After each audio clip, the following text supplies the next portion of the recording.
평안하십니까? 정준영 목사입니다.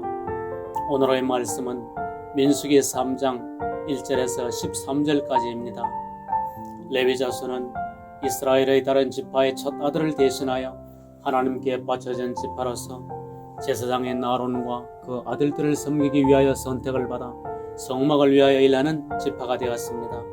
그들의 선조 레위는 그의 동생인 디나가 더럽힘을 당하자 그 분기를 참지 못하여 그녀를 범한 세겜과 그 일족과 또 세겜 성읍 사람들을 급습하여 칼로서 멸족을 시켜버렸습니다.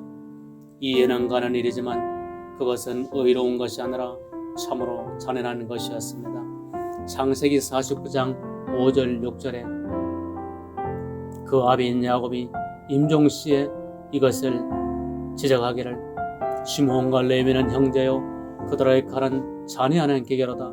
내 영혼아 그들의 모의에 상관하지 말지어다. 내 영광아 그들의 집회에 참여하지 말지어다. 그들이 그 분노대로 사람을 죽이고 그 혈기대로 소의 발목 힘줄을 끊었으므로다. 그 노염이 혹독하니 저주를 받을 것이요 분기가 맹렬하니 저주를 받을 것이라.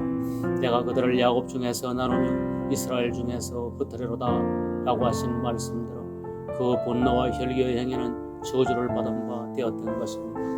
그러나 한편 그 후손들이 동일한 기질로 와서 하나님의 진노하심을 대신하는 헌신한 일도 있었습니다.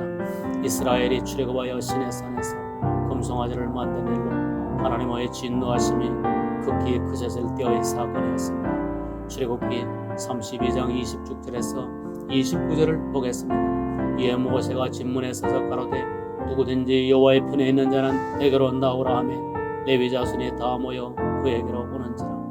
모세가 그들에게 이르되 이스라엘의 하나님 여호와께서 이같이 말씀하시기를 너희는 각각 허리에 칼을 차고 진 이문에서 저문까지 왕래하며 각 사람이 그 형제를 각 사람이 그 친구를 각 사람이 그 이웃을 도려하라 하셨느니라. 레위 자손이 모세의 말대로 행하며 이날의 백성 중에 3,000명가량이 죽임 바 된지라. 모세가 이르되 각 사람이 그 아들과 그 형제를 쳤으니 오늘날 여호와께 헌신하게 되었느니라. 그가 오늘날 너희에게 복을 내리시리라 하신대로 같은 계절을 가지고 하나님께 헌신하는 일도 하여 복을 받게 되었던 것입니다. 그 불같은 계절로 인하여 저주가 되는 일을 자행하기도 하였고 동일한 계절로 하나님을 섬기는 일을 하여 복을 받기도 하였습니다. 그 계절이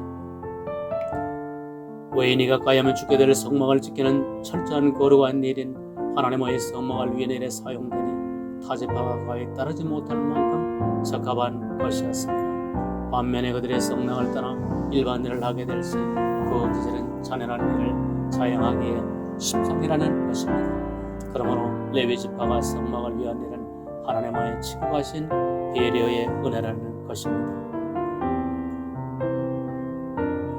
그러한데 하나님의 이 지극하신 은혜를 뒤로한 채 교만한 생각을 가지면 얼마나 문제가 심각하게 되는 것을 또한 성경은 명료하게 우리에게 보여줍니다. 레위는 그들의 형제인 아론의 후손들인 제사장을 섬기는 직책이었습니다. 표면적으로 보면 제사장 직무에 비하여 허드렛 일을 하라는 처사가 생각되리라 할 것입니다. 성전의 중심일이 제사인 만큼 표면적으로 제사장이 영광을 다 받고 레위는 그 부차적인 일을 하니 인간적인 기준에서 보면 확신이 의분이 날 수도 있는 형국이기도 합니다. 과연 고라와 그를 따르는 레위인들이 이러한 일로 하나님께 반역을 하게 되는 일이 있었습니다. 민수기 16장 7절 하반부터 17절까지 보겠습니다. 레위 자손들아 너희가 너무 분수에 지나치는 애라. 모세가 또 고라에게 이르되 너희 레위 자손들아 들어라. 이스라엘의 하나님이 이스라엘 회중에서 너희를 구별하여 자기에게 가까이 하게 하사 여호와의 성막에서 봉사하게 하시며 회중 앞에 서서 그들을 대신하여 섬기게 하심이 너희에게 작은 일이겠느냐. 하나님이 너와 내 모든 형제 레위 자손으로 너와 함께 가까이 오게 하신 것이 작은 일이 아니하늘 너희가 오히려 제사장의 직분을 구하느냐. 이를 위하여 너와 너희 무리가 다 모여서 여호와를 거스리는도다. 아론은 어떤 사람이 간데 너희가 그를 원망하냐 하신대로 그들은 인간 모세와 제사장의 아론을 시기하였던 것입니다. 그들은 하나님을 거스른다고 말하지는 않았습니다. 그런데 성경은 이 일이 하나님을 거스리는 것이라고 말씀하고 있습니다. 이는 아론은 하나님이 세우신 제사장이므로 그를 반대하는 것은 하나님의 하신 일을 수용하지 못하겠다는 뜻이 되기 때문입니다. 이것이 바로 우리 인간들의 왜곡된 비교의식적인 시기에서 비롯된 것입니다. 그러나 하나님의 보시기에는 모든 직책이 균등하다고 성경은 말하고 있습니다. 고린도전서 12장 22절로 24절에서 이뿐 아니라 몸의 더 약하게 보이는 지체가 도리어 요긴하고 우리가 몸의 덜 귀히 여기는 그것들을 더욱 귀한 것들로 입혀주며 우리의 아름답지 못한 지체는 더욱 아름다운 것을 넣고 우리의 아름다운 지체는 요구할 것이 없으니 오직 하나님이 몸을 고르게 하여 부족한 지체에게 종기를 더하사 몸 가운데서 분쟁이 없고 오직 여러 지체가 서로 같이하여 돌아보게 하셨으니 라고 말씀하신 바와 같습니다.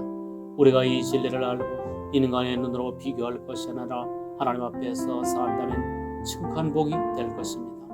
과연 9일 바람 앞에 등불같이 심해진 이스라엘을 다시 부흥시킨 위대한 지도자가 났으니 이는 바로 레위인인 사무엘이었습니다.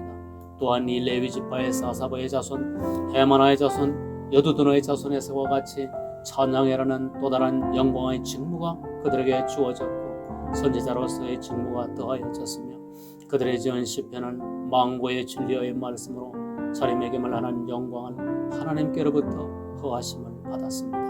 진실로 하나님께서는 맡기신 직분을 귀한 것으로 여겨 충성하는 그들에게 종기를 더하셨습니다.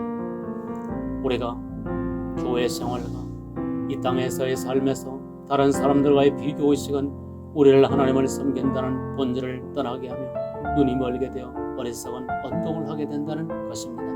하나님을 섬기는 일에는 결코 천한 것이 없습니다. 지극히 작고 천한 일로 보일지라도 그것이 지극히 높으신 하나님을 섬기는 것이니 그 귀함이 지극히 큰 것입니다.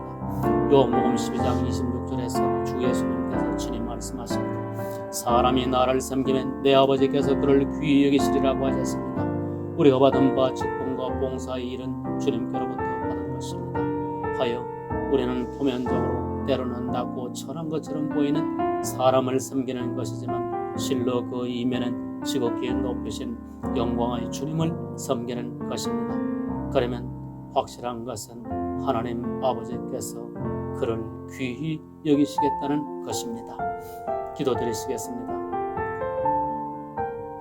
오 주여, 저희로 하여금 오늘 저희가 살핀 말씀의 교훈대로 우리의 성품을 다하여 주님을 섬기게 하시고 맡기신 일을 지극히 영광스럽게 여기어 감사가 넘침으로 섬기게 하사 주님을 기쁘시게 해드리고 저희에게는 한없는 복이 되도록 은혜를 주옵소서. 예수 그리스도의 이름으로 기도드립니다. 아멘.